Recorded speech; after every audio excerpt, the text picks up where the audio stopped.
Good evening and welcome to a regular meeting of the Oak Harbor City Council. Tonight it is 6 p.m., June 4th, 2019. I'd like to call this regular meeting to order and invite you to stand and join us in an invocation tonight led by Pastor from Life Church, Anthony Grahalis. And after that, I will lead us in the Pledge of Allegiance. Pastor? Thank you, guys. It's a privilege to be here with each and every one of you. I'd like to invite now anyone who'd care to join us for a prayer. Let us pray. Jesus, we thank you for this time to come together as leaders of this community. We ask for your guidance and creativity as we discuss the topics of our city. And we ask that you would supply us with the wisdom needed for the future as we strive to be good stewards of the city you've given to our care. We also ask that you would watch over us, and protect those who lead our community, both those in this council and those affiliated with this council, and bless each and every person in here. I pray that we are quick to listen and slow to speak with a grateful heart tonight. In Jesus' name we pray. Amen. Thank you, Pastor. Please join me in the pledge. I pledge allegiance to the flag of the United States of America and to the republic for which it stands, one nation, under God, indivisible, with liberty and justice for all. Wow.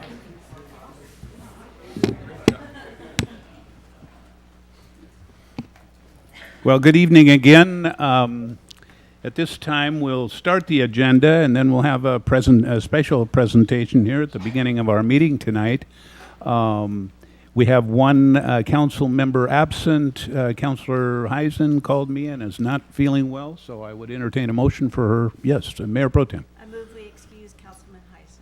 Second. Okay, motion and a second to excuse Councilman Heisen. Motion by Mayor Pro Tem, second by Councilor Almberg. All in favor, say aye. Aye. Any opposed?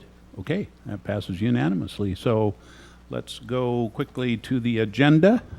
Any change in the agenda here? Okay, not seeing any.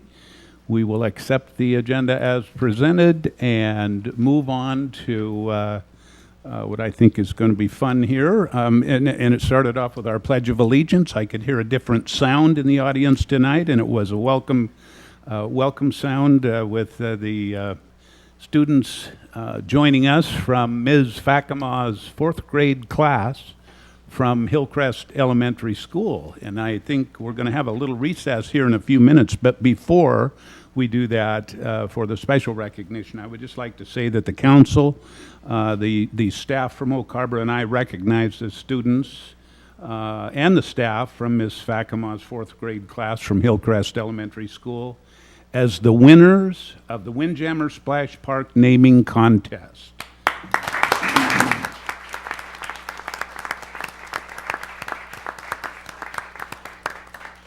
The class submitted a thoughtful essay that demonstrates the history and culture of Oak Harbor and takes into consideration the features of the new splash park. The park will hereafter be known as Shipwreck Shores. Thank you to Ms. Fakama, the Oak Harbor Public Schools faculty, and the parents and students in attendance at tonight's meeting. We appreciate your participation in this community effort to name our new splash park, and we look forward to having you join us for the opening ceremonies on Saturday, June 29th. At this time, I would like to invite all of the class and Ms. Fakama to come forward. We're going to take a picture, and then hopefully I would like to present your award, and then hopefully maybe we can even get them to say their names into our microphone over here. Maybe? Could we? Let's start off with a picture. We're adjourned for just a short time.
she's actually the one who facilitated their research and the brainstorming sessions. And so she wasn't able to be here tonight. She's a teacher at the high school now, and but I wanted to make sure her name got out.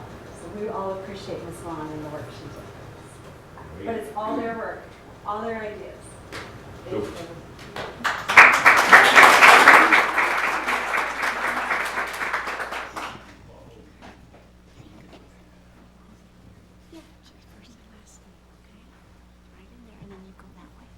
Chloe Bockenkamp. Isabella Vasquez. Mackenzie Burdick. Christina Holter. Madison Cherry. Chloe Pickett. Seamus Butler. Aiden Adams. James Mutka.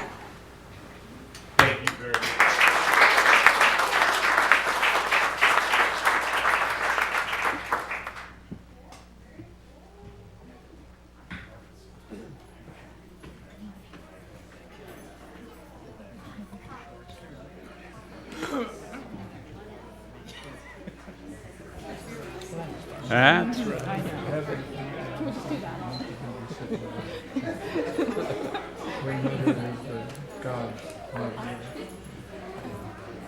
One of mine. She's definitely a local.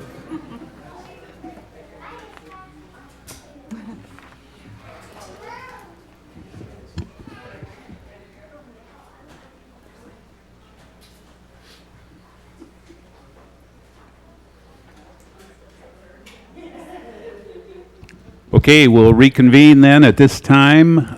We are in section 2 under presentations. We will move on to community presentation, Whidbey Island Marathon 2019 After Action Report presented by Jared from Fizz Events. Jared, welcome back. Thanks. I don't know if I want to follow that. I don't think I'm getting near the claps, but hey, thank you. As Mayor Bob mentioned, my name's Jared Loringer. I'm the race director of the Whidbey Island Marathon that took place April 14th this year. I see a lot of the smiling faces that actually started a lot of the races, or were there handing out medals or different things with the volunteers. So thank you, City Council, and everybody else who participated as well. This year actually was successful, even though it downpoured on us. I think Mayor Bob and I stood there for about 2 different races and got hailed on and multiple other things. So thank you for sticking it out with me and the other 1,600 plus that were there. This doesn't seem to be changing. There we go. First thing I want to talk about is just what we did this year compared to last year. The marathon demographics, they stay about similar to what the national averages are. We've got the majority of people that participate are female, actually, and you can see that in the third slide there, that about 62% of the participants are female demographic, which is actually pretty normal for the national average. Our most popular race, again, this year was the half marathon with 728 participants. Thank you. And actually, the one thing to touch on first is we actually were almost 110 people over last year's number. So we've increased participation from 2018 to 2019. Showing there, we started last year we were at 1,517 participants. This year we were at 1,626. And the majority of the bump was actually in the 5K and 10K, which to me means there's more people from Oak Harbor and Whidbey Island coming out to participate. The shorter distance races, usually people don't travel from as far. So it's cool to see that I think our marketing efforts are starting to branch further along the island, not just here in the city itself. So that was one cool thing that I really like to see increase, because we're still at the same numbers we are from out of town. Some of the fun facts there kind of touch base on that, and also the LTAC grant that I've been working on as well with Dina has been touching on that. But again, this year we had multiple states represented. We had 29 states represented from across the nation. We actually had 6 different countries, 5 countries besides the United States represented, and that's obviously Canada, but I listed some of the others down below there. That we had a couple from England, about 4 people from France, 2 from Brazil, and I think it was 4 from Singapore, actually. So people are hearing about this race from all over the world, actually, and coming in and participating, which is pretty cool. Almost 200 people came from out of state, actually, as well. So out of those 29 states represented, it wasn't just 1 or 2 people. We actually had a good number from a lot of different states.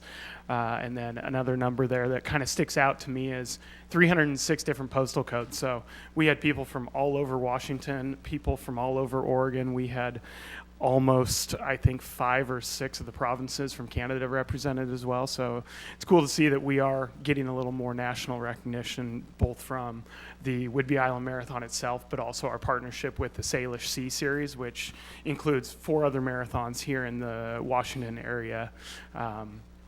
Average age, 37 and a half, which is about similar to what we were last year. And I think the normal average for both a marathon and a half marathon is a little older than what you'd skew for a 5K, because you need to have the time to train. You can't be going to school. You can't be doing the different things that people do besides training.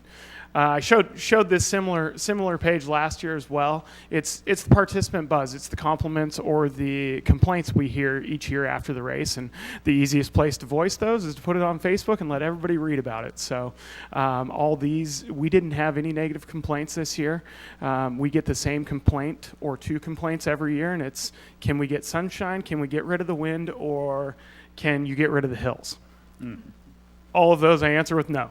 So everything besides that, we've got amazing compliments year after year about the volunteers, and that's the one thing that I can't say thank you enough to everybody in this room who volunteers, but also the naval base that comes out in droves of people. They bring entire commands to staff water stations, staff the finish line, act as course monitors, go down to the marathon start line at 4 a.m. with the other 2 guys that are down there from my crew, help them set up, and they're great, and I know it's very, very well recognized by everybody who actually participates, both from the island and outside of the island. The only one I didn't put up there was the one that said this would have been an amazing race if you could have got rid of the rain, because I stood there for longer than that person. I think some of you folks did with me as well. Another page that I like to show is the marketing efforts, or the different marketing look that we do each year. This year we tried to focus a little more on the whales. Each year we try and pick something that's iconic to Whidbey Island and the city of Oak Harbor. I actually just handed Dina the new 2019 bib as well, so we'll replace that here by next city council meeting. But as you can see, the middle there is the whale medal. Everybody who participated in the race, from the kids 1K all the way up to the marathon, got a unique medal. The whale actually moves. It looks like it's jumping from one side to the other. We always try and focus on the iconic bridge. This is the only race that shuts down the bridge for a running race as well, and that's something that I don't know if the state will allow anybody else to do. So it's something that I think is pretty cool, and I know that's why a lot of people come do the marathon. So again, that'll always be our focus. But the kind of marketing efforts there on the left just showcase, not only did we do a lot of marketing this year on island through the Whidbey Weekly as well as direct mail, we also did a lot of email pushes to past participants, but we also went outbound and tried to focus a lot more on the social media side of things and the Facebook advertising that reaches a lot more regional, if not national. And some of the different ads we saw actually were being shared a lot more than in the past as well, meaning if I like it, I share it with my other friends, and hopefully helps to bring more people to it. And obviously with the 100-person increase, I think it did help out quite a bit. Volunteers at the event, this is the one thing that I always want to thank people as much as I can, because this race can't happen without volunteers. Some volunteers are out there for 25 to 30 minutes. Some are out there for almost 6 hours, staffing water stations and doing different things. And it's the hardest every year when it rained like it did in the morning. It's just as hard, if not harder, on volunteers as it is on the runners itself. The runners, once they get going, the rain doesn't bother them. But if you're standing out there waiting for people to come, it makes it a lot harder. The one thing that I like to point out every year too is, out of those volunteers, we had over 200 volunteers again this year, but about 120 are actually on course staffing those water stations. So they're standing there waiting for people to show up and come and either be grateful or not grateful because they're having a bad day. And year after year at those 16 to 18 water station locations, we see the same groups. We actually have the same 15 groups that staff the water stations year after year. The commands change. We switch the naval water stations out based on who's in town or who's not, but the other water stations, I look at that list, and a lot of these I adopted when I actually took over the race, and they taught me a lot of things coming into the race and telling me how it operated because they'd been out there for year one. Actually, I know people like the Oak Harbor Kiwanis, Oak Harbor High School, and a few others up there have been here since year one, staffing it in one way or another. So it's really cool to see, and it really proves this is a very, very community-focused and community-oriented event. Some events are a burden on cities. Others, like this, the city comes out and rallies around either in participating or volunteering.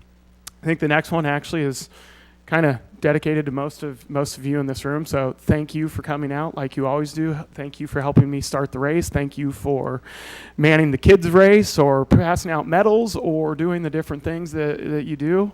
I know some actually start at the marathon start line at 5:15 in the morning. They get in their car, they drive to the start of the half marathon and watch the starts there and pass out medals. So thank you everybody for the help and support that you guys have given me and the race community itself. The last thing that I want to talk about is changes. 2020 and beyond is something I think I've been looking forward to since you put a hole in the ground across the street. So my goal this year, I actually just went on a tour of the park this afternoon with Hank from Parks Department, and the park is unbelievably gorgeous. I'm excited to get in there and actually get to use it. He showed me the water park, and I think it's going to be neat. It's going to be much more of a community event. I think there's so many different trails. I was telling Blaine a minute ago, I think I can almost get the whole 5K within that park, which is really cool. That's the one thing I always want to showcase when I'm here is the water, everything else that makes Oak Harbor what it is. So I'm really excited. I think it'll help increase our numbers again. I think going back to Windjammer Park's a win for everybody. And because of that, I mentioned to Blaine, I think the day of the race, but because of the return to Windjammer, it means I get to change the 1K course, I get to change the 5K, the 10K, and the half marathon, and we'll adjust the full how it is, but to me, that means I can start to get rid of some hills, which I think will bring more participants back. The joke is a lot of people say they like hills, but that's the minority of the people who run. It's not the majority. So I'm excited for that, and that's obviously the one bullet point I made at the bottom. But I have some ideas that I'm excited to work with Blaine and the city on and figure out how we can hopefully close some roads, combine people together, and help those marathoners get to the finish line with more half marathoners finish and create a big party at the brand new park that is gorgeous. So I'm excited to show it off to not only Oak Harbor, but everybody who shows up. I think my last slide there just shows you a few pictures of the happy people, even though it looks like it might not have been much fun. It actually, I think it stopped raining half hour after the race started. It really rained the hardest when people were lined up. So the one cool thing I want to point out in these folks that are running, the bottom right picture there, his name's Willie. He has bib number 100. It was his 100th marathon. He chose to do it at the Whidbey Island Marathon, and that's because his first race was actually the Whidbey Island Marathon. He is a Oak Harbor resident and brought, I think, somewhere in the 40 to 50 other people to come watch him finish. I think 8 to 10 of them were kids that actually participated in the 1K and had a great time. So he came back because of the reputation of the race and the excitement he has for his city. So I think it's pretty cool, and I think we'll be able to get him on our side to hopefully bring more and more people out every single year. So thank you again for letting me do what I do in your city, and it's been fun, and I'm excited for 2020. That's all I had to say. If anybody has any questions, I'm happy to answer anything I can. Thank you, Jared. We appreciate your efforts, too. Thank you. Council, any questions or input? Well, again, thank you very much. Perfect. and Mark your calendars. I think April 21 next year. So Sounds good. Thank you. Thanks, Jared.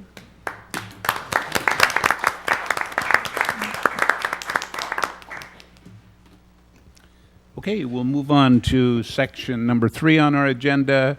This is citizen comment period. This is when citizens may comment on subjects of interest not listed on the agenda or items listed on the consent agenda. To ensure comments are recorded properly, please state your name clearly into the microphone. Please limit your comments to 3 minutes to ensure all citizens have sufficient time to speak. So we do have one who has signed in, Eric Johnston. Eric? Welcome back. Thank you, Mr. Mayor. Not a whole lot of PTSD going on tonight, but it's okay. So my name is Eric Johnston, and I'm here to talk about something that I have a bit of passion about. One, I want to say thank you for your vision in seeing through the improvements of the wastewater treatment plant. That was an expensive project, but that was an investment in our values as a community, and I think it was well-placed and well-deserved, and it was responsible of you as a council to see that through.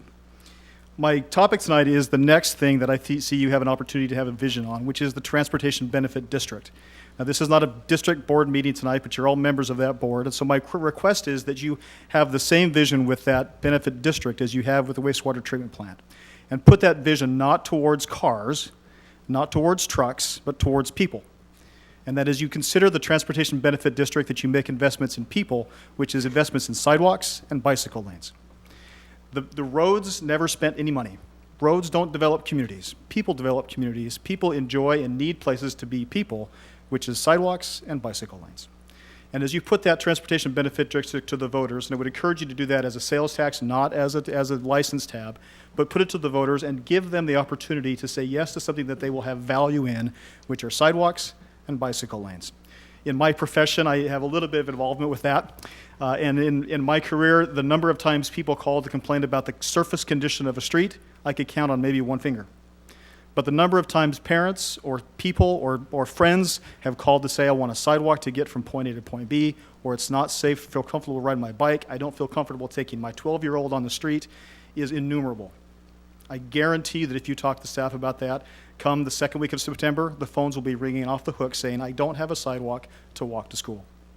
So my challenge for you is to invest in the future through the Transportation Benefit District, and put forward and dedicate a portion of that funding which will come through the sales tax, dedicate that to specific pedestrian and bicycle improvements.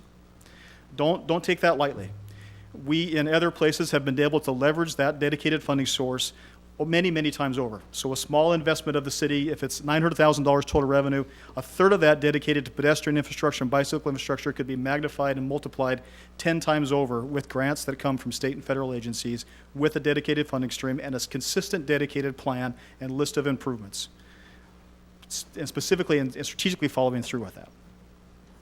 Along with that, I would want to add one other thing, is that as you ask the voters to fund those type of improvements, that you ask other parties to participate and fund those as well. Increase your transportation impact fees. Increase those from the current value at $907 per PM peak hour trip, add another zero. Make it $9,000. The average cost of a new home in the city of Bellingham, they can afford as the developers to pay that cost and share the burden of adding to our infrastructure for streets. I appreciate the time. And encourage you to continue with the TBD and invest in people, not cars. Thank you. Thank you, Eric. Other citizen comments this time? Okay, seeing none, we will move on to our consent agenda. And I believe that we've got one request to pull. Yes, Councilor Almberg. Thank you, Mayor. I would like to pull 4C for further discussion, please. Okay, anyone else? 4C has been pulled, and if there's no other discussions expected or required, the other items will be approved as presented. Okay, we'll move on then and come back, or we'll discuss 4C at this time. Professional Services Agreement, BHS Consultants, PASIC Sewer Overflow Structure Amendment 6. Counselor Holmberg. Thank you, Mayor. A question that I have for you, Mr. Bridges, is in the agenda bill and also during our workshop, there's the statement that says that they're going to redesign, that would be the engineering firm BHC. They're going to redesign that at a proposed design that you presented to us at no cost to the city. And that's the way the agenda bill is set up. Does that mean that it's no cost to the city and that the contract then will have a contract deduct for the balance owing, which is $4,912.24? And let me, if you hold that question for just a second, the contract is for $78,109, which we paid $73,196.96. And by the statement of staff and by my review of the plans and specifications prepared by BHC, they are of little value to the city, yet we paid $73,000. The way this agenda bill is written, does that mean we are going to give them an extension only, or we're going to give them an extension with a deduct change order of $4,912? Excuse me.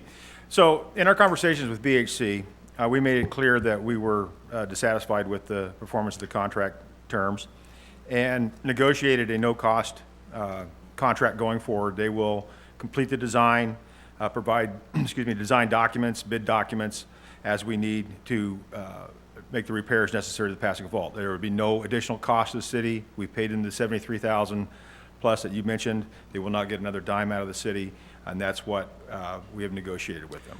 Okay, so then the contract change order, or excuse me, the agenda bill should reflect that the contract, because we're extending it, the contract then should be adjusted to $73,196. And we can do that.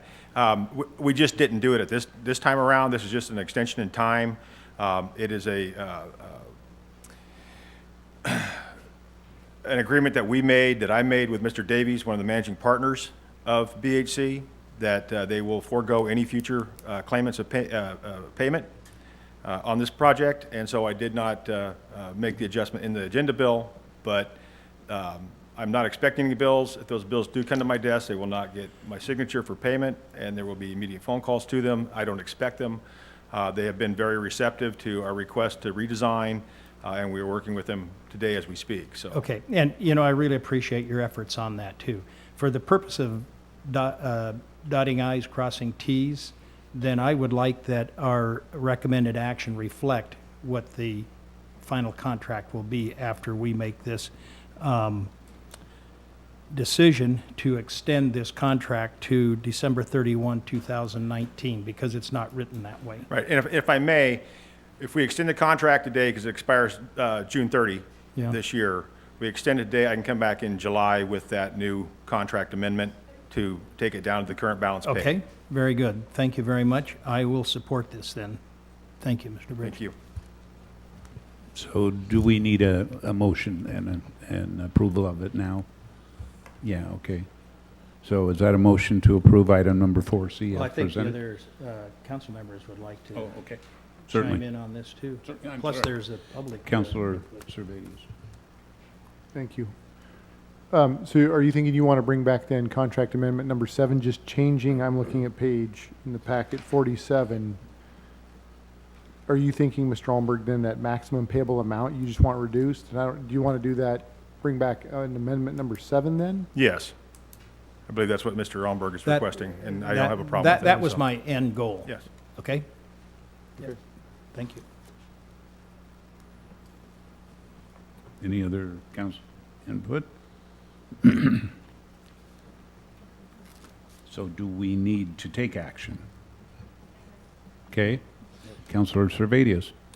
I move, well, I don't know if we have it up there. I move to authorize the mayor to sign a contract amendment for consultant agreement Consultant Agreement Amendment Number 6 for the Professional Services Agreement between the City of Oak Harbor and BHC Consultants that changes the contract completion date from 6/30/2019 to 12/31/2019. Second. Okay, so we've got a motion by Councilor Servadius, a second by Mayor Pro Tem Munns to approve the recommended action as presented. Any other council questions or input? Seeing none, all in favor say aye. Aye. Any opposed? Okay, that passes unanimously. Thank you. Yes, so we will now move on to our next section, 5. So I do have a couple of comments. I would like to reach out to Island County, actually, and thank them for a couple of things, and especially to Commissioner Johnson, Jill Johnson, for the special emphasis that we had for the wagon wheel this last week, working towards a solution for the potable water problem that they've got going. Our staff was around the table with them, and I think that we made some headway, and obviously the owner is doing some things which are important to that end. Also to Island County for their help with tipping fees for city cleanup effort that we have in process. You'll be noticing that in parts of our city in the next week, where we'll be cleaning up some of our own property encampments in and around our city. So thank you to Island County for your help in waiving some fees there. So with that, I'll turn it now to council for comments, input, questions. It's okay, seeing none. City Administrator? Yeah, I just want to call attention to the new mayor's snapshot that we worked on. So in a community effort and just giving the community a briefing of things going on in the city. And so we plan on making that a monthly project and using the chamber as one of our avenues to push it out to the community. Okay. Anything else? Okay. We will then move on to public hearings and meetings. Section 6, to speak during a scheduled public hearing or meeting, you can either sign in or you'll still get an opportunity at the time after it's been presented. To ensure all comments are recorded properly, please state your name clearly into the microphone. Please limit your comments to 3 minutes to ensure all citizens have sufficient time to speak. And we are on item number 6A, Resolution 19-18, declaring utility property surplus screw sucker pump and trailer. Yes. What? Yes. Yes, Well, that is what it's read it called. right off the agenda. I think I did it properly. Yes. We have our Public Works Director, Kathy Rosen, here. I'm sure Thank you'll you. be able to Yeah. explain that. Thank you, Mayor, members of the council. State law requires that we hold a public hearing prior to surplusing any city property that was purchased with utility funds. And what we have before you tonight is a 2005 car hauler sucker pump trailer, as well as a 2005 screw sucker pump model 104 that was used in our wastewater collections division. They have reached their useful life for us, and we don't see a need for them in the foreseeable future. So our recommendation to you tonight is that you hold the public hearing as required and take public input and then adopt a motion a motion to adopt Resolution 19-18, which declares those two items surplus. Thank you, Kathy. We'll open that public hearing at this time. And yes, Mr. Skinner.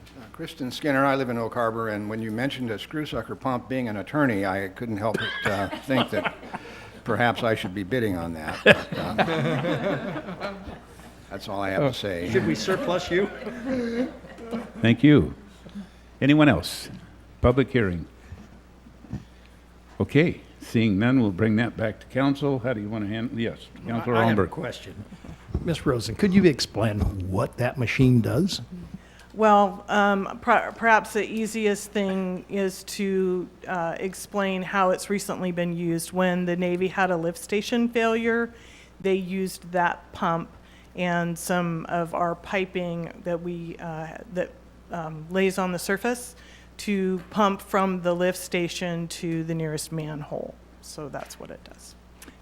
And then approximately, what's the value of that when we surplus that? I don't know what the value is, but we do have an interested governmental agency that we can sell to at fair market value. So I know Sandra is working on determining what that fair market value is. Okay, thank you. Any other council questions or input? Okay. Yes, Councillor Wassinger. I move to adopt resolution or approve resolution 19-18 declaring utility property surplus screw sucker pump and trailer. Second.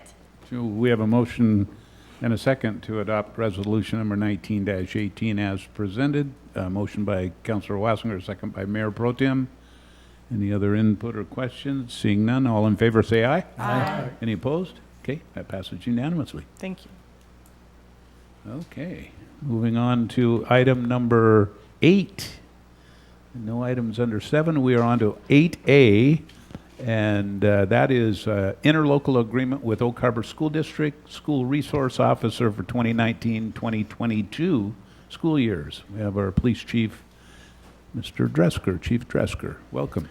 Yes, Mayor and council members, I thank you for letting me be here. I have the unfortunately have to present to you an opportunity to get an additional 10% from the school district. What we're here to talk about, I'll give you the background and summary, and I think everybody's aware of this, but a school resource officer is a career law enforcement officer with sworn authority who is deployed by the employing police department or agency in a community-oriented policing assignment to work collaboratively with one or more schools. The SRO is a valuable position and many benefits of the program.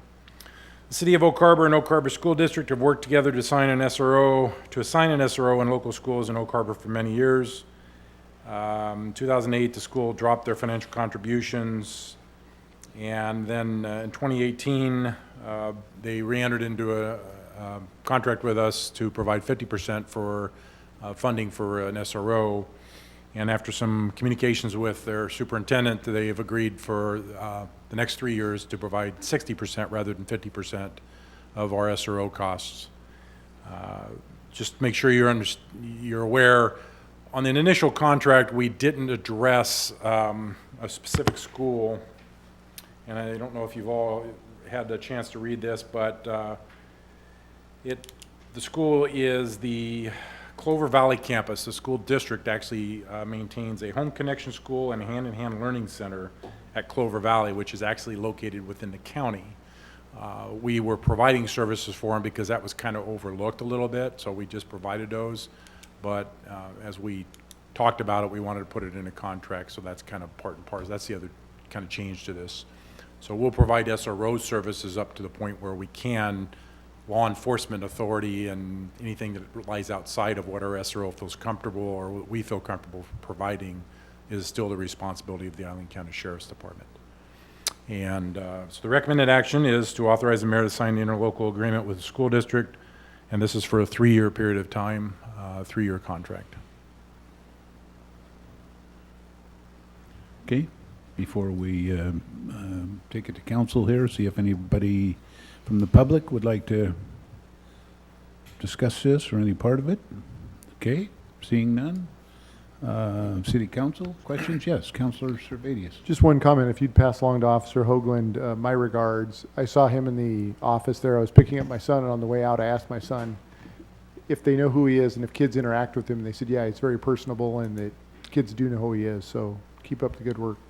And thank you to the district for stepping up and taking on a little bit more of that cost sharing. Thank you. Yeah, he does a great job. Yes, Councilor Larson. Thank you, Mayor. Since its inception, the School Resource Officer Program has been a great asset to our schools and our community, partnering with the school system and also even with the Island County Sheriff's Department for that overlap. Everything about this is easy to support, and the fact that we're getting an extra 10% from the school district as well. So I move to authorize the mayor to sign the interlocal agreement with Oak Harbor School District for a school resource officer for 2019 to 2022 school years. Second. Okay, we've got a motion and a second to approve the recommended action as presented. Motion by Councilor Larson, second by Councilor Wassinger. Any other input or questions? Seeing none, all in favor say aye. Aye. Any opposed? Okay, that passes unanimously. Thank you. Thank you, Chief. So we will move on to item number 8B at this time. And 8B is Marina Department of Natural Resources Lease and Filled Tidelands Agreement. We have our Chris Sublett, our Harbor Master. Welcome, Chris. Thank you. Thank you. Good evening, Mayor, City Council members. Today I'm here to talk about the Marina Lease Renewal and Filled Tidelands Agreement.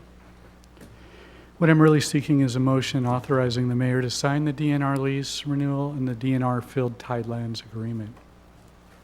Just a little historical information. The current lease is about to expire. It's a 10-year lease that expires June 11th, which is a week from today. Under that lease, both the tidelands and the filled tidelands were included in it, and we're currently not paying any rent. So for the past 10 years, we haven't paid any rent to DNR. Before I get too far in it, there's a few terms that I'd like to share with you and explain to you. The four main terms that you'll see consistently through this lease is tidelands, filled tidelands, water-dependent use, and non-water dependent use. All of those play a factor in this lease and in the agreement. So what's the difference between tidelands and filled tidelands? Tidelands is the wet area of the marina. That's where the water goes, that's where the docks and piers are and the beach are. All of the wet parts of the marina is how I refer to it. The filled tidelands are actually the dry part of the marina. That's the parking lot, the storage sheds, all up in that area where the cement is. At one time, the water actually came up to it, and that's why they call it filled tidelands, because they eventually filled it in. Water-dependent uses and non-water-dependent uses. Water-dependent uses are activities that can only be performed in the water, such as mooring boats, placing docks and piers, things of that nature. Non-water dependent uses are things that are currently done in the water or ashore, but primarily could be done ashore. And we have a couple of those, like the Oak Harbor Youth Sailing floats and the Waterloo. The floats are portable. They can be moved ashore. The Waterloo is a floating restroom, so we can have restrooms ashore as well. So those are really big distinguishing things. So the new lease information, we're actually breaking it into two documents. There's going to be a tidelands lease, which again is the wet end area of the marina, and there's going to be a filled tidelands agreement, which is for the dry part of the marina. And the reason we broke it into two is for the filled tidelands agreement, the ownership of that is in question. Back in 1972, the Navy deeded that property to the city. DNR claims that that deeding was illegal because it should have gone to the state first. So what we've done is we've decided to make an agreement and not a lease for that part of the marina. Essentially, we've decided to disagree. We've agreed to disagree. But both the lease and the agreement are for 10 years and will expire on June 11th, 2029. So talking about the tidelands piece, and again, that's the wet area. This picture shows a pretty good snapshot of the area I'm talking about. It's mainly for water-dependent uses that we're going to be charged, but there are a few of non-water uses as well, non-water-dependent uses, and that's the floats and the Waterloo. So what are we going to pay? The city's going to pay $30,501 annually to start. $29,914 of that is for the water-dependent use, again, the wet part. $586 is for the non-water-dependent use area. These rates, although they may seem a little shocking and high, where we're coming from zero, are actually set by the WAC. It's governed by the laws, essentially, so we weren't able to negotiate those out. The way they get to the amounts, it's an extremely complex formula based on total square feet for each use, water-dependent and non-water-dependent uses. They take into account what's public access part of the marina. They were very generous in that they gave us the main walkway, F-dock, the fairways, many areas I didn't think they would consider as public use, but because boats come and go, it is technically public use. The type of use, water dependent, non-water dependent. And then the assessed value of the filled tidelands. Again, we're talking about the tidelands, but the rate that we're being charged is based on the filled tidelands because you can't assess a value on ocean. So when they put all that in there, they came up with a number, and then on the water-dependent uses, we actually receive a 70% discount. So that $29,914 could be 70% higher, but because it is a water-dependent use, it's dropped down 70%. Over the next 10 years, we will see increases on the tidelands. Again, this is a lease renewal, so it's just moving forward with the current lease we had, just charging us. The increases that we're going to see for the water-dependent uses are annual increases based on the producer price index. For the non-water-dependent uses, it's going to be an annual increase based on the consumer price index. Along with that, every 4 years, we're going to see an increase based upon the filled tidelands assessed value. The current assessed value of the tidelands is about $1.8 million, or the filled tidelands. We estimate that increase to be less than $1,000 a year. Along with being charged, a few things they've asked us to do involve the environment. They'd like us to remove the fish pens and dinghy docks. That's in the lower picture there. They'd like us to adjust the tidal swing gate in the south log boom, that's the middle picture, so that it doesn't ground out. And that involves putting stoppers there or changing the material that we use for the boom. And removal of the sunken barges. The sunken barges were actually the breakwater up until the 80s when we got the breakwater that's out there on the south side. They're now on the south side of the marina. There's 4 of them, I believe, 5 of them. And over the years, they're made out of creosote. They're breaking apart and stuff, so they've asked that we remove those. And then they've also asked that we do a feasibility study to remove the hoist, our non-operational hoist. So the filled tidelands agreement, this is the second part of it, and this is not a lease, it's an agreement, and again, it's an agreement between us and DNR to simply agree to disagree on who owns that. It only applies to the filled tidelands area, and you can see the cement area there that it would apply to. The neat thing about this is because we agree to disagree, the city is not going to pay any rent over the 10 years for that area. So that's going to be a zero rent area, which will be really nice. That could be very expensive because it's all non-water dependent use. You can park cars in there, other areas, you can have storage sheds, you can store boats. So it would be extremely expensive. And again, both the city and DNR are claiming ownership on that.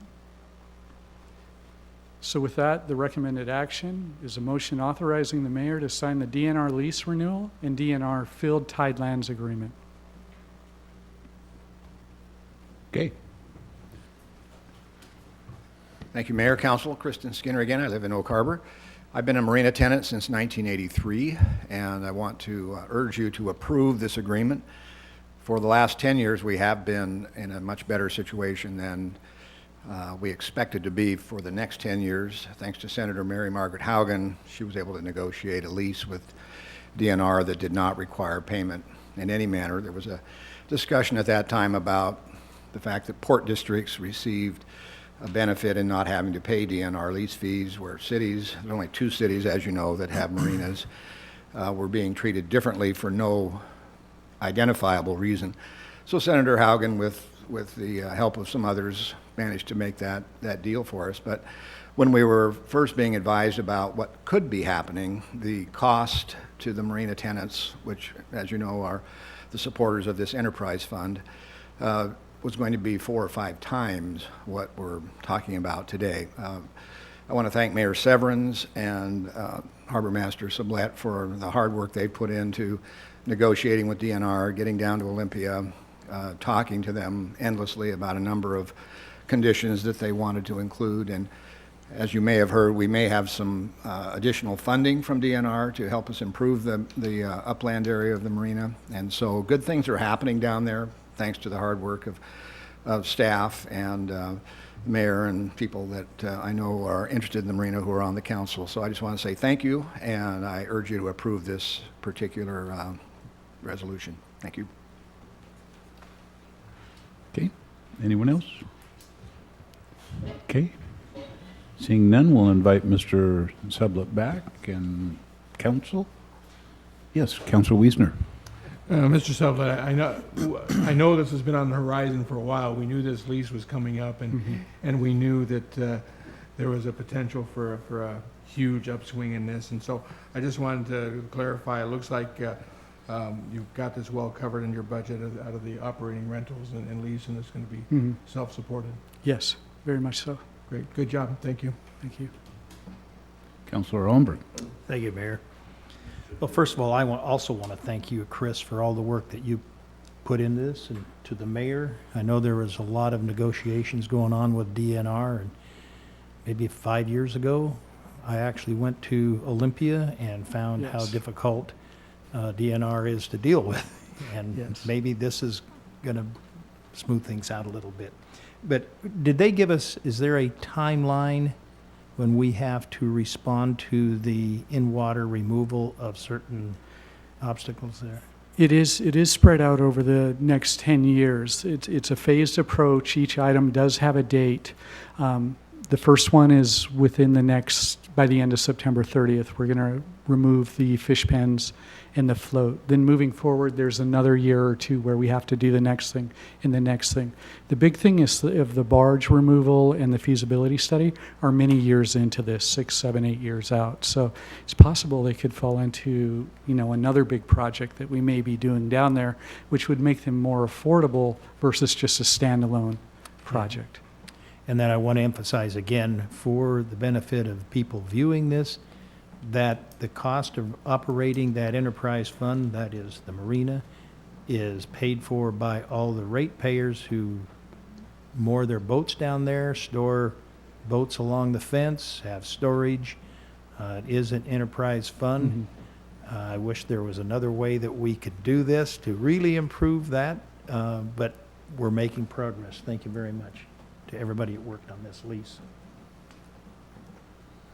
Councilor Watzinger.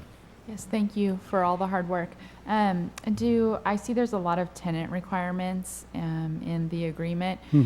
Do any of those conflict with our ongoing efforts with the county-wide grants to make our improvements down there? No. Many of those tenant requirements are actually things that are in the current lease. This is just an extension of that current lease with the payment feature in there and then the environmental things. A lot of that is just stuff that we're already doing too. So yeah, there'll be no conflict. And then can you go back one slide before this one? Something Okay. caught my eye. Sure. The city required to do a business plan for the marina. Sure. Now, I've been sitting here for many years, and I know that when we're required to do a plan for anything, that may cost a lot of money. So what does a business plan mean for us going forward? So the neat thing about this clause is that it doesn't require that it be done by a third party. We may do it by a third party, but it may be something that we do in-house as well. So we'll just look at what the best course of action will be at that time. I've had a business plan for a long time that I've shared. It just hasn't been well documented. We do have the Marina Improvement Plan, which will become part of that as well. Thank you. Sure. Yes, Councilor Olmberg. So I will make a motion, then we have two motions here. And also before I do that, I failed to mention that there are a number of the members of the Marina Advisory Committee who also assisted you Yes. with this, with input from people down there.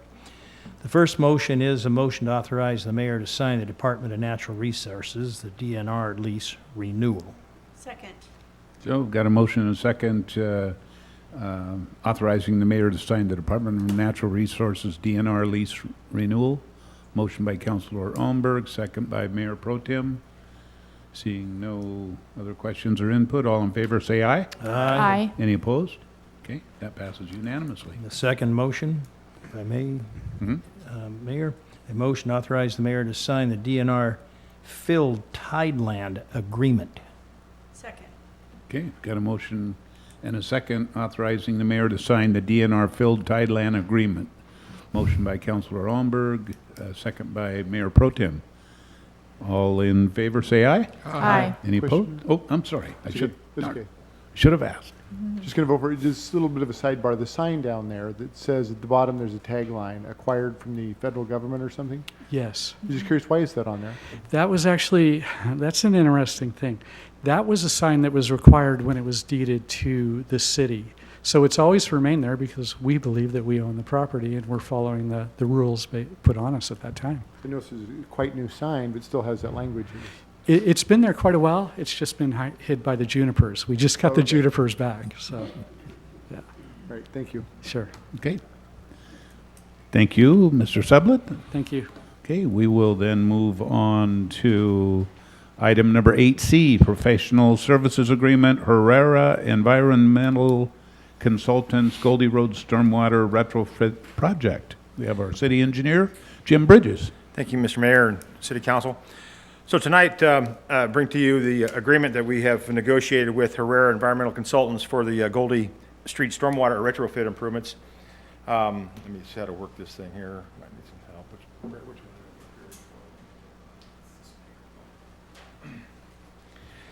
So up on the slide, this is the area that's just north of the Coachman Inn. This is the property that we purchased earlier this year. The bigger yellow L shape is the property, the right property. The rest of the areas that are highlighted in yellow, those are the areas that we plan on surveying for the potential impacts and the conveyance system and the design. So the background of this project is in dealing with the Coachman Inn and the drainage issues through there. This project was identified in the budget for expenditures for 2019 for $350,000, I believe, for design and property acquisition. We currently have spent $163,550 to purchase the Wright Brother property, or excuse me, the Wright Brothers, the Wright property. And then the Matern property we purchased later on this year for $81,493.75. So our total expenditures to date for fiscal year 19 were $245,044. We negotiated the contract with Herrera for $76,972 out of our remaining budget of $104,000. So the budget, or the contract calls for Herrera to provide design engineering services. They will look at two options for the property to impact the property. The conveyance system to take the discharge water over to the Matern property for discharge out there. Provide survey services, construction management services, bidding services. There's 8 tasks total. And again, we negotiated this at a rate of $76,972. So with that, we stand and ask for questions. So, Okay, before we take it here at the council, see if anybody from the public has any input or questions. Okay, seeing none. City Council, Councilor Servadius. Thank you. I couldn't read the slide up there. You said we thought we budgeted 350, so we're under by, $104,000. but then if we spend 76, we're still a little bit under. We will still be under, yes, be under about $26,000 under. Okay, super. Thank you. And that money will roll over into the construction budget.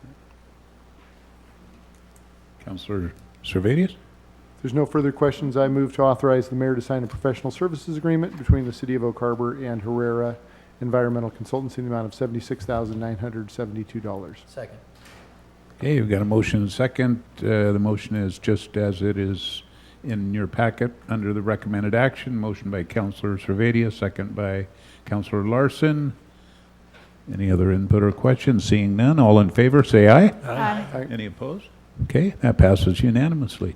Thank you. Thank you, Mr. Bridges. We will move on to 8D, Professional Service Agreement, HDR Engineering, Inc., Utility Rate Study Amendment 2. Kathy Rosen, welcome back. Thank you, Mayor, members of the council. In April of 2017, the city entered into an agreement with HDR to prepare an analysis for the utility rates for sewer, storm drain, water, and solid waste.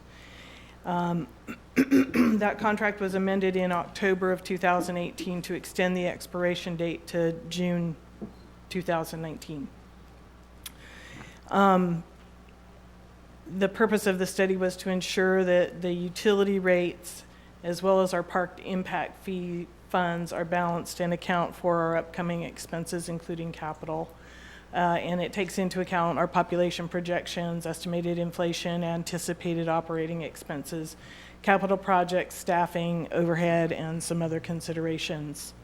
HDR completed the final draft of the 4 utility rate analyses and submitted those to the Finance Department towards the end of March 2019. So we were on schedule to meet that June 30th, 2019 expiration date. However, subsequent to that, the city was notified by Island Disposal, and that's where we take our recyclable materials. And there's been, the market for recyclables has completely fallen apart, and it's costing more and more. So we got this notice from Island Disposal saying that as of June 1st, the cost to transport and process our recyclables was going to be raised from $94.35 per ton to $135 per ton. We pay $109 per ton to dispose of our solid waste at Island County Transfer Station. So since HDR had fulfilled their obligations under our prior contract, and this will impact our operating expenses, we need to relook at the solid waste rates based on the new information. In addition to taking another look at our solid waste rates, we believe that at this time it would be important to look at the cost of service of the 4 different areas that solid waste provides services to. That's residential solid waste, commercial solid waste collection, the recycling program, and the yard waste program.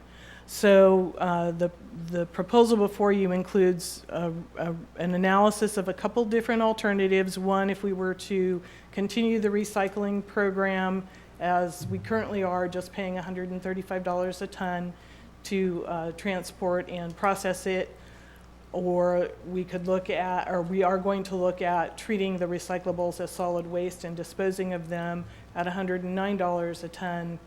And there, we do have another option, which we haven't identified yet, but the agreement with HDR includes up to 3 alternatives to look at and price. It's been since 2009 since a cost of service analysis was done for solid waste. And I think that having an understanding of what each of those programs costs us is important as we look to determine what we're going to do with our recyclables moving forward. So at this time, our recommendation to you is a motion authorizing the mayor to sign professional services agreement amendment number 2 with HDR Engineering to, number 1, analyze the impact to solid waste rates for up to 3 recycling service alternatives.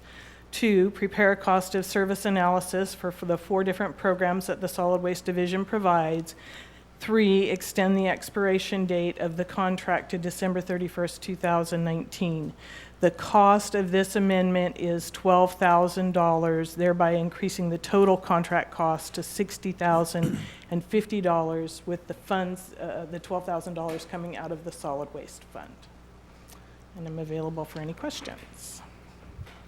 Okay. Before council considers it, see if anybody from the public is interested in weighing in here or raising questions. Okay. Seeing none. Council?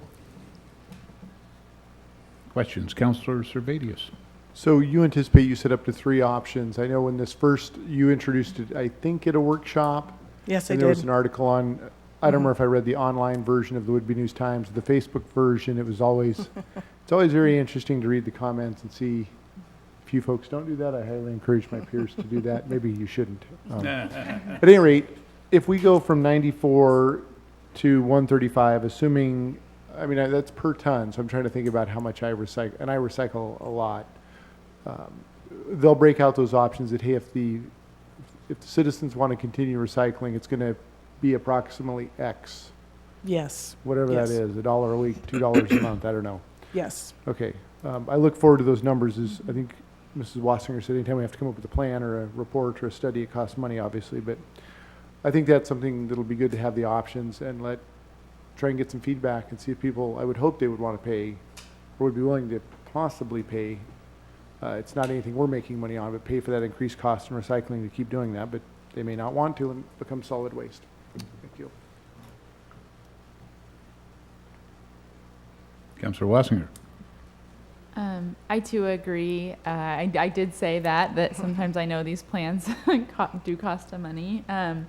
But I agree with Councilmember Servadius that this, I know for me, when this issue arose, it was very tough to wrap my head around, oh my goodness, recycling, it's so important to us. And I think it would be good to have some solid professional gathered numbers behind us when we make that decision. So I support this recommended action. Councillor Larson. If there are no further questions, then I move to authorize the mayor to sign the professional services agreement, Amendment 2 with HDR Engineering Incorporated as presented. Second. Okay, motion made to approve the recommended action as presented in your packet. Motion made by Councillor Larson, second by Mayor Pro Tem. Any other questions or input? Seeing none, all in favor say aye. Aye. Any opposed? Okay, that passes unanimously. Thank you. Thank you, Ms. Rosen. We will move on to item number 8E, which is professional service agreement, KBA Construction Wastewater Treatment Plant Construction Services, Amendment number 4. And Mr. Brett Arvidsson. Good welcome. evening. This is for KBA Amendment number 4 for the Clean Water Facility. Some background, KBA has been augmenting our staff with specialists for our project success for the last 4 years. They've been integral to our team, providing quite a bit of support to the project. Historically, they've been providing traditional construction management, resident inspection, quality control. They've also been providing invaluable assistance with the financial and contract administration of the project. As a GCM project, it is complex, and it's been quite a task to keep track of it all. I think we've been very successful at it. Now construction is actually starting to taper down now. We're transitioning out of the traditional construction management roles to contract closeout activities. Our last contract with KBA was approved in August of 2018 and only anticipated services through June of 2019 right now. At that point, we indicated that we would review their services at the start of the summer and see what we actually need to have with them. We did anticipate some contract closeout, but how much they would actually provide for us was really unknown at that point. And so we took a look at it this summer. We feel right now that continuing with KBA's knowledge of our project history and documentation is critical. There's quite a bit of information and quite a bit of funding activities going on. So we feel we need to move forward with them, and that's what this amendment's about. The scope of their services for closeout will be maintain our project financials and administration, assist staff with the finalization of the project. There is quite a bit of paperwork left to do. So we do need their help with that and understanding of the details of it. Like I say, Chris and Dan and Kay have been on the project for 4 years. They would assist us with a variety of SRF closeout documents. Our major funding agency is Department of Ecology. We have started closing out those loans, but we still have more work to do.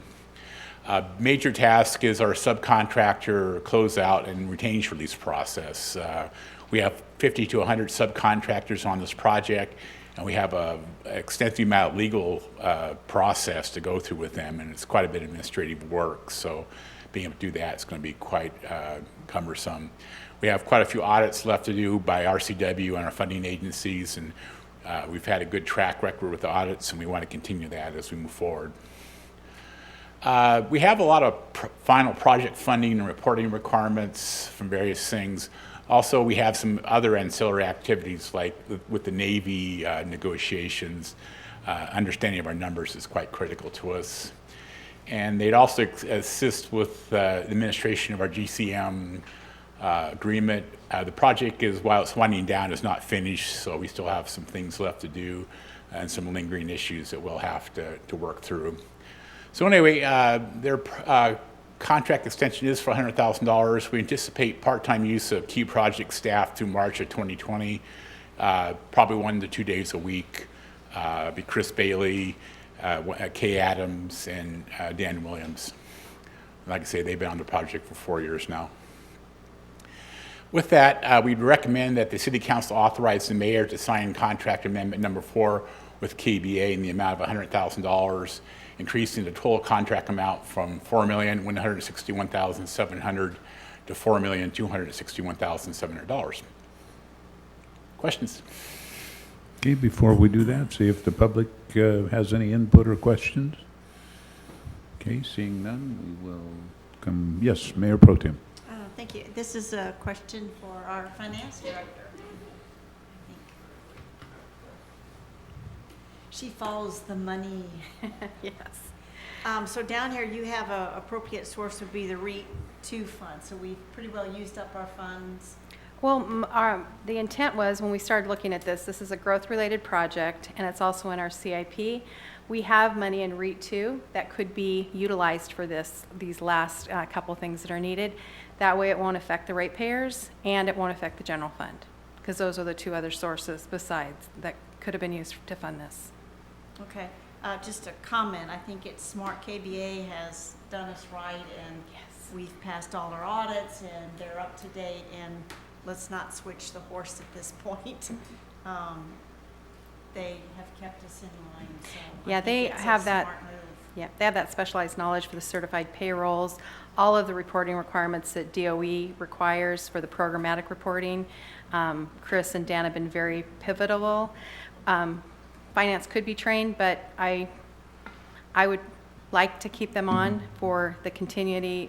She knows where her files are, she knows where all the data is, and every time the auditors have been to talk to her and Dan, they have came out very satisfied. So I like clean audits and satisfying the auditors. No, it sounds like a great plan. Thank you for You're welcome. researching that, and thank you too. Councilor Olmberg. Thank you, Mayor. Well, I'm also supportive of this and KBA's work as our asset manager on that very complicated project, just not from the science of treatment, but the science of handling money and funding that. There's one pattern that always jumps out on me, these big projects like this. When we have amendments to them, they provide, in this case and in previous cases, an estimate of why they justify the amendment. And in this case, I'll use the example, it's $100,000, and there are other ones that were X number of dollars. But I never see on the contract a balance brought forward. It seems like they spend it exactly to the penny. How does that happen? Actually, I think we've managed our consultant contracts to very fixed task orders and very fixed time periods. So last year, when we did it in August, we looked at what we projected where we'd be right now. Actually, we actually did more work than we actually anticipated because there was more work occurred after January than we anticipated on the construction management side. So I was kind of hoping last August that I could come back and say, yeah, we have some money and we could use this $100,000 there, but we didn't. Again, I felt like we managed our money well, and we tried to keep things very specific. And yeah, we get to a point in many of our contracts, we've come back, said, yeah, we're going to come back to you, that we come back many months later. So again, our philosophy in this project has been to keep our consultant contracts at a leash and then come back and talk to you about it. Okay, because we've had amendments to this Yeah. particular contractor, you know, $545,000, And I've- 800 and some yeah. thousand. I mean, those Yeah. are big numbers Yeah. to be able to come up with an estimate to come out right to the penny every And time. We've tried to extend it as far as we can, and So you're giving them or requiring them to provide more services with Yeah. the money that they're, okay. Then, the other question, you're going to be giving us a report soon Mhm. on our performance down there, Yeah. the finance performance. And I hope at that time you are prepared to tell us what is the balance left over in our funds that we had, both the owner fund and the contractor fund that we didn't spend? Yep. And that is something we're working on right now. I think Patricia and I actually talked about it earlier. We're starting to get a view of where we're coming out, where we're landing, and to me, we're in a good place, but we still have things to do. But we're at a point now where we need to say, okay, this is what it takes to finish the job and close the books. And then you're also going to give us a report regarding the purveyor of the dryers assembly, Yes. where we had a little bit of a challenge We have a down there? challenge there, and that challenge is ongoing. Okay. And again, I'm not prepared to talk about that, but I know it's off course right now, but yeah, it's I'm off just course right giving you now. a I heads feel up. it's coming back, but it's been a very big frustration for all of us, and I plan on getting this sucker up and running. Okay. Good news is our liabilities are not beyond what our contract amounts are. Thank you, Brett. Councilor Watson? Yes, my question is along the lines of Councilmember Munn's about the funding source for the REIT 2. Why REIT 2? I mean, you touched on it, but why could this not be just put into an SRF loan or funded the same way? I understand that those REIT funds, I know we have money in them, and that money is money that can be used for parks, for lots of other things in the city. I'm just a little bit concerned of draining $100,000 from a REIT fund when we have a long list of projects on our list and our budget and capital improvement projects that maybe that money could be used for. I just wanted to see if you could further explain a little bit more. Sure. Well, we looked at the 6-year plan that we made during the budget process, and there was significant amount of REIT 2 that was left over. 200,000 shouldn't take a bite out of the ability to move forward on our plans. We took a big chunk of it and put it toward the parks. We took another big chunk of it and put it towards the improvements for the fire station. We made sure that all of those were covered out for 6 years before we even looked at it. REIT 1 has pretty much been utilized. REIT 2 is the one that had some. So I thought instead of impacting the ratepayers, because that is a concern that I've heard voiced by council, that would mean more program income having to go there, which would require potential higher rate increases to establish your balance in your retained funds at a level that's that is safe, right? And we're using those down when we're using program income. General fund is already strapped. That's the other source. Those were the 3 sources that we could come up with that would work. SRF funding takes time to do it. You have to be in the right cycle. We've already used up our SRF funding, so that's gone. Our bonds, again, that's a large cycle to get there. Didn't think of short-term financing for this because it has a cost to it. So I was trying to look at something that would benefit but not overuse. So that's why we went there. Thank you. Councilor Larson? Thank you, Mayor. We've seen that we've gotten proven value out of this for this project from KBA. This is a 2.5% thereabout increase for another 9 months of services that seem to be very valuable to us as a city in closing this out the right way. And we have funding available. So I'm going to move that we authorize the mayor to sign the contract amendment number 4 with KBA as presented. Second. Okay, we've got a motion and a second, and a question by Councilor Alber. No, Or, I'm Servadius. sorry, Councilor Servadius. Thank Sorry. you. Brett, a couple quick questions. Could you back up 2 slides, please? So anticipate part-time use of key project staff through March of 2020. And when I bring up the agreement that you're having us look at here, in 2020, there are no totals. So as far as estimates of time or cost? There's a cost estimate. I just put the end date at March of 2020. Actually, we're hoping to be done by December, but that's just a time we're saying that's the end of the story. Okay, so at least on K's Yeah. analysis here, it's... The you hours click on are, the hours, he came in and timed it through December, and I asked him to extend the total contract time to March, but the hours did not change. Okay, this is one of those that starting to wear on me like archaeology. Yeah. The final comment, in the original professional services agreement, they have a salary escalation of 4%. Right. In amendment number 1, they have 4%. In amendment number 2, they have 4%. In amendment number 3, they have 4%. In this amendment, they have 5%. If you look at the compound effect of those increases over time, I'm curious if we approve this contract with a salary escalation of 2% or 3%, what might happen? Because those are, we deal with contract negotiations, and in our daily lives, we have, depending on what we do, you have COLAs. And so these are named numbers that they're picking, 4%, 4%, 4%, 5%. That adds up over time. It adds up to approximately $4.2 million. So The contract escalation is for the labor rate. It does not increase the total contract amount. So the labor rate we're paying for somebody will increase. It's only at the first of the year, so that 5% would only apply after January 1st. So right, but most of, for example, in this amendment, there's only $81 of indirect costs, which is Right. postage. The rest of this, unless I'm mistaken, is predominantly labor, is it not? So that 4%, 4%, 4%, 5% is on labor totals. And so at some point, the majority of their work is Right. labor.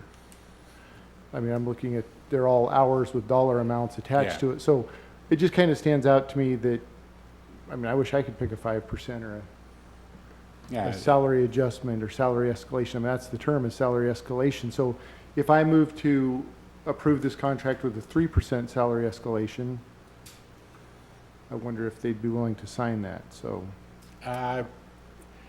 The salary escalation, I'm sure they'd be willing to sign it. All they're really concerned about is the total amount. If we asked them to do no escalation, I suspect that would be acceptable to them, because like I say, we're at the end of the project. So I will move to amend the motion on the floor to include no salary escalation.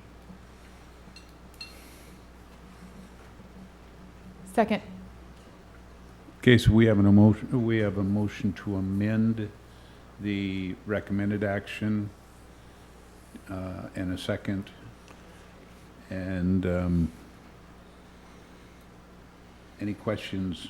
We'll be voting on that amendment first. Yes, Councilor Servatius. It's not a huge dollar amount. I mean, 100,000, 4%, $4,000 if you want to use simple math.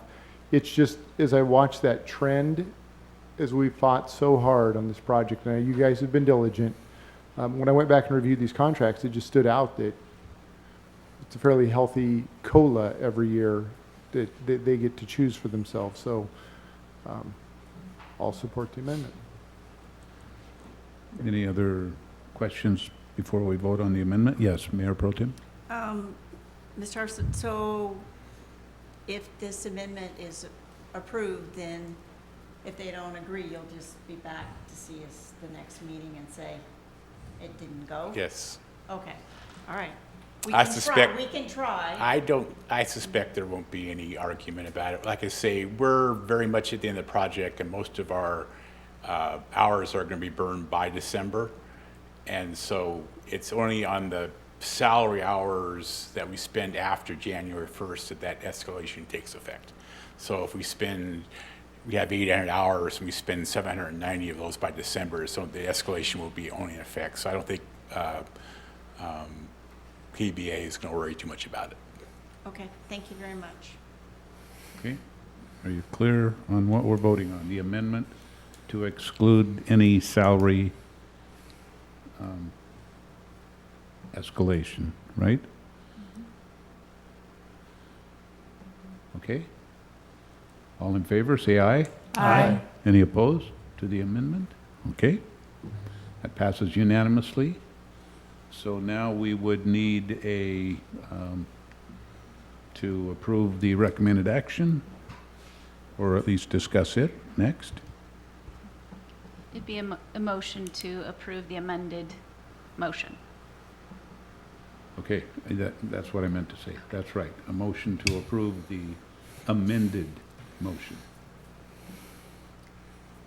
Mayor Pro Tem? I move we approve the amended motion to sign contract amendment number 4 with KBA. Second. Okay, motion and a second to approve the amended motion to sign the contract amendment number 4 with KBA. Motion made by Mayor Pro Tem, second by Councilor Almberg. Any other questions or input? All in favor, say aye. Aye. Any opposed? Okay, that passes unanimously. Thank you, Brett. Okay, we will move on to, that was 8E. We will move on to 8F, Professional Service Agreement, Simrau Engineering and Surveying, Amendment 3. And our Public Works Director is back, Kathy Rosen. Thank you, Mayor, members of the council. In December of 2017, we had an employee leave our engineering division. And with that vacancy, we needed some additional help. So in January of 2018, we contracted with Simrau Engineering and Survey for consultant services for review of engineering and survey design on an on-call basis in an amount not to exceed $30,000. In September of 2018, the contract was amended after our city engineer left and we didn't have anyone on staff who could sign plat maps and survey documents. So we amended the contract to allow John Simrau to sign certain documents as city engineer until we could fill that city engineer position. Jim Bridges became our city engineer in December 2018, so we haven't needed John's services as city engineer since that time. And then in October of 2018, we amended his contract to increase the contract amount from $30,000 to $100,000 because we still had that staff vacancy. We still, to this day, have that staff vacancy, and we believe we're getting good value from Simrau Engineering in terms of development review. But we are approaching that contract limit of $100,000. And so at this point, we are asking the council to approve Professional Services Agreement Amendment 3 with Simrau Engineering and Surveying to review engineering and survey design on an on-call basis. It's time and materials, so we pay for the services that we get. Increasing the contract amount by $60,000, thereby increasing the total cost from $100,000 to a not to exceed $160,000, and approving the consultant's 2019 fee schedule. He did have some rate increases in January that we haven't been paying, but since we're amending his contract, he's asked us to approve the latest fee schedule. Again, it is time and materials. The burn rate depends on the complexity of the project and the quality of the plans that are submitted. So we believe we've gotten good value over the past 18 months at $100,000, which basically has filled a staff vacancy for us. So available to answer any questions. Okay. Before we take it here at the council, we'll see if anybody from the public has any input or questions. Seeing none, we will open it up for council input, questions. Yes, Councilor Wiesner.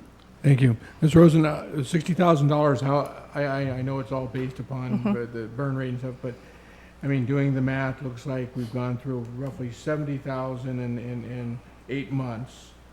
So I'm assuming $60,000, we're thinking that's going to be 6-7 months, maybe get us through the end of the year? Yeah, at a burn rate of about $8,000 to $10,000 a month. And I think in the mayor's snapshot, he indicated how many applications and development plans that we have in that we're reviewing, and there are some complexities to those.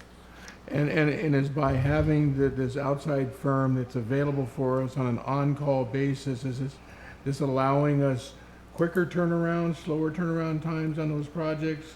I mean, do you have a feel for that? I think it's for the most part allowing quicker turnaround times, but it's also freeing up the in-house engineering staff to complete some of the capital projects that have been languishing for years because development review has taken up such a large portion of the time. And this work that they're doing for us is all development review, correct? That is correct.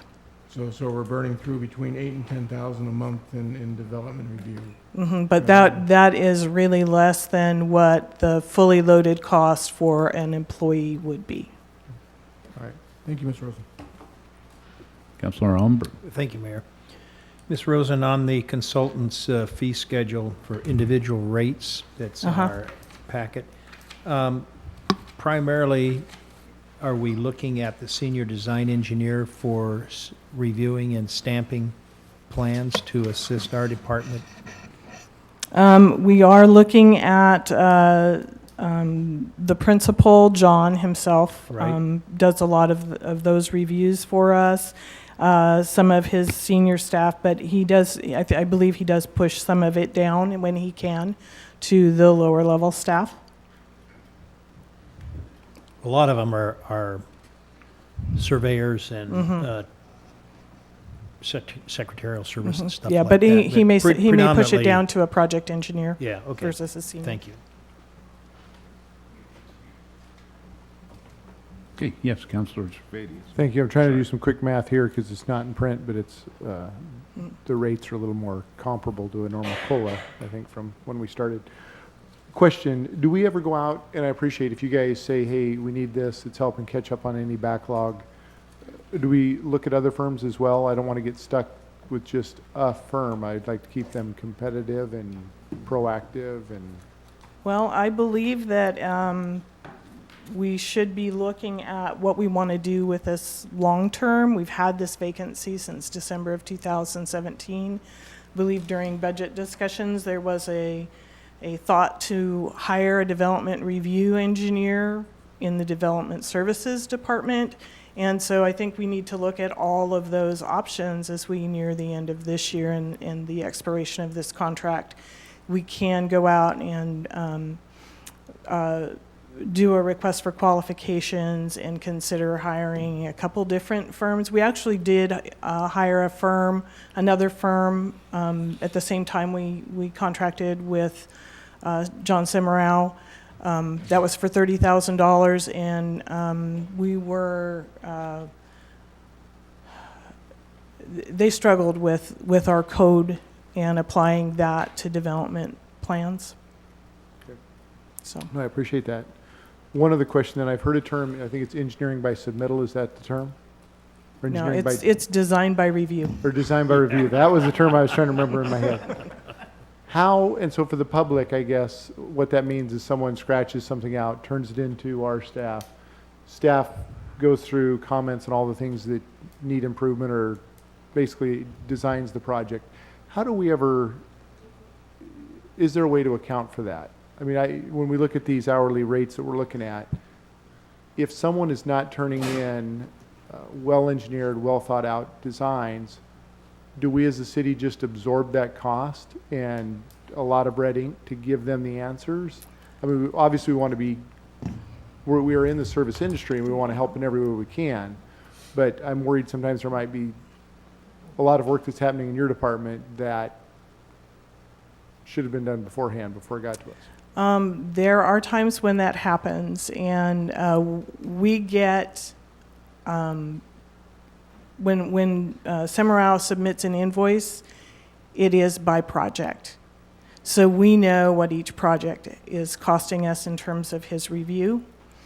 And I don't want to get into specifics, but there are a couple of projects that have burned through about half of what we've spent with Semrau to date. So we have a Kaizen coming up in July. which is a facilitated process where we're going to be looking at our a development application. And I'm hoping that the staff and the facilitator, who is out of the state auditor's office, and she travels around all over the state doing these process reviews, that she may help us come up with something that other communities do to recover some of those costs. Well, thank you. I'm glad to hear that. And I know Mr. Bridges, Mr. Oborn, you're coming from other communities. You don't have to answer any of this right now, but if you come up with ideas or there's any way to minimize that or recoup some of that, or at least quantify it and analyze it and keep an eye on it, that would be greatly appreciated. Thank you. Thank you. Yes, Mayor Pro Tem. Ms. Rosen, another question that John Summerall, does he call you and say, really, are you kidding me? This is all they turned in and I'm supposed to I mean, do you get calls from him saying this is? I'm going to look at the city engineer because he would be getting those calls. Okay, all right. Unfortunately, that does happen. Okay. Not on the whole project, but on pieces of the project. And, you know, it does get bogged down, and that's when we get kicked back to the developer that there's an issue here and we can't solve it for you. And so it's an unfortunate thing. On the flip side, we're not calling him saying, hey, what do you think? This is his review. And in my experience working with John, I'll just add this. The man is extremely knowledgeable of our code, which is hard to get your head around sometimes. He's extremely helpful. We have one particular project where we absorbed that cost to solve the engineering problem for the developer's engineer, who had been stuck on it for several months, if not tens of months. And we solved it for them, helped them get on track. And so we do provide that service as if he is a full-time employee back to those folks. It can be quite frustrating. You know, we in our line of business, we like to help our public, right? We want to help our developers. We want them to be successful. We want them their project to be successful so that they can come back and develop again. And that's fine. And so we always reach out to try to do more for folks. And so the costs that we're seeing for John in this contract, they don't capture the costs that we're assisting John as well, that we're reviewing pieces in-house. You know, when he's got a question, we take a look at it and see, you know, is there a solution, work with staff ourselves. So we're not seeing those costs, we're just seeing what John's times costs are in this agreement, so.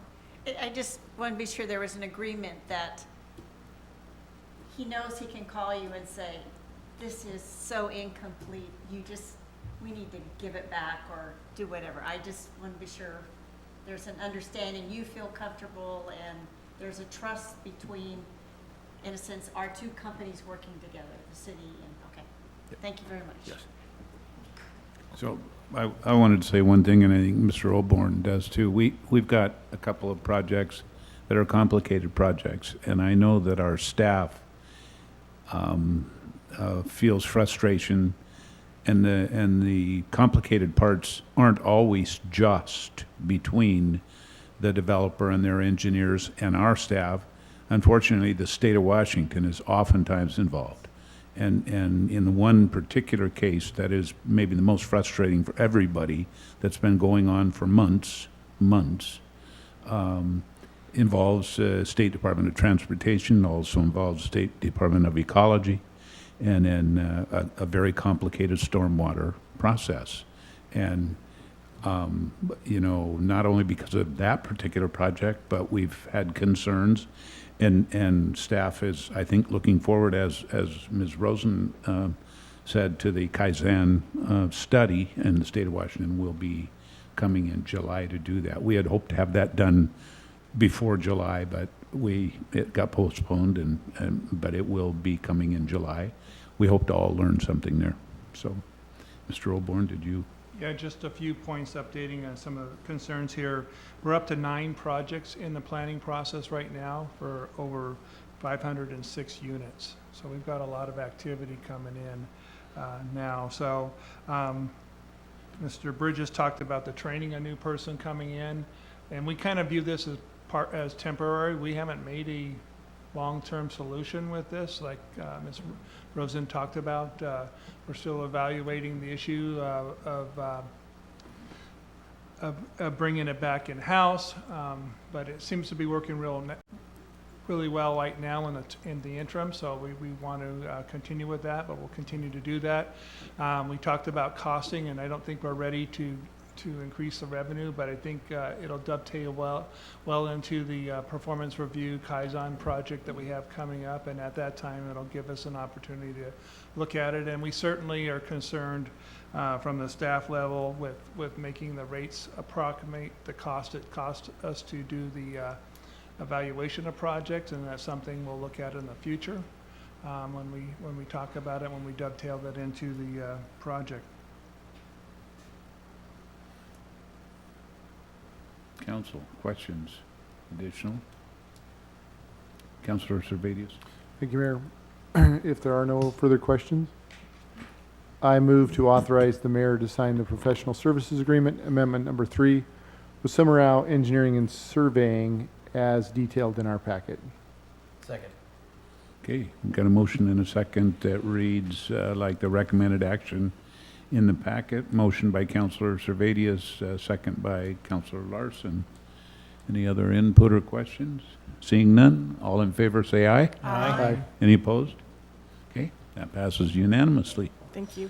So we will then move on to our last item for the evening, and that is a utility franchise agreement, Washington State Department of Transportation, vegetation, timber removal, and mitigation payment agreement, UCB 1547. City Engineer Jim Bridges. Again, thank you, Mayor and City Council. So, excuse me, this agreement between WashDOT and the City of Oak Harbor, actually, there were two options that we could do this. This goes back to our SR20 Banner Road Water Main project, where we did the 24-inch on one side and the 16-inch on the other side. That was recently completed. During the construction of the 16-inch water main, the proximity of the roadway and to the trees in the right-of-way, we ended up removing 5 trees so that we could get the water line in there. Our WashDOT franchise agreement says that we have 2 options to remedy the situation. They are trees within their right-of-way, that they're their asset. Option 1 was provide up to, in this case, 5 trees. We were going to provide 66 new trees to replace the 5 trees, and provide 3 years of services to make sure those trees are established and were growing. That seemed extremely excessive for removing 5 trees. Of course, those trees were mature, but still 66 for 5 is not very practical. I think WashDOT as well recognized that. The second option that WashDOT gives you is to pay a mitigation fee. And the mitigation fee is based upon the diameter of the tree as spoil lumber purposes. And that is based at a cost of $300 per inch at your chest height of the diameter of the trunk. And so those trees, I don't have the diameter here, but $300 per inch plus WashDOT decides to throw in 11.78% indirect cost to manage that fee that we're going to pay them. And that is a total cost to replace 5 trees of $22,132.44. Now that number is still below our contract budgeted amount for the project. We contracted $1,395,654.74 for the project. The total cost of construction with this additional payment will come to $1,354,458.69.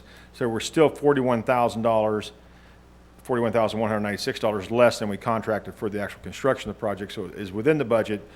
It's unfortunate that we, are in this position, but I recommend that you authorize me to sign the agreement and process this. This is really the last piece of the puzzle with the Banter Road project. All the other costs are in except for this piece. Okay, we'll see if the public has any input or questions about this. Seeing none, Councilor Larson. Thank you, Mayor. First, I'd like to say that this is the definition of highway robbery.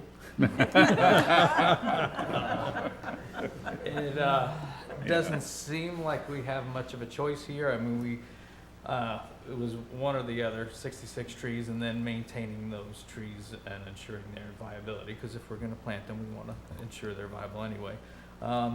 Even after we pay this amount, we'd still be $19,000 under the budget that was allocated for this. So we have the money, we don't seem to have a choice, and it seems the lesser of two evils, so I'll support this.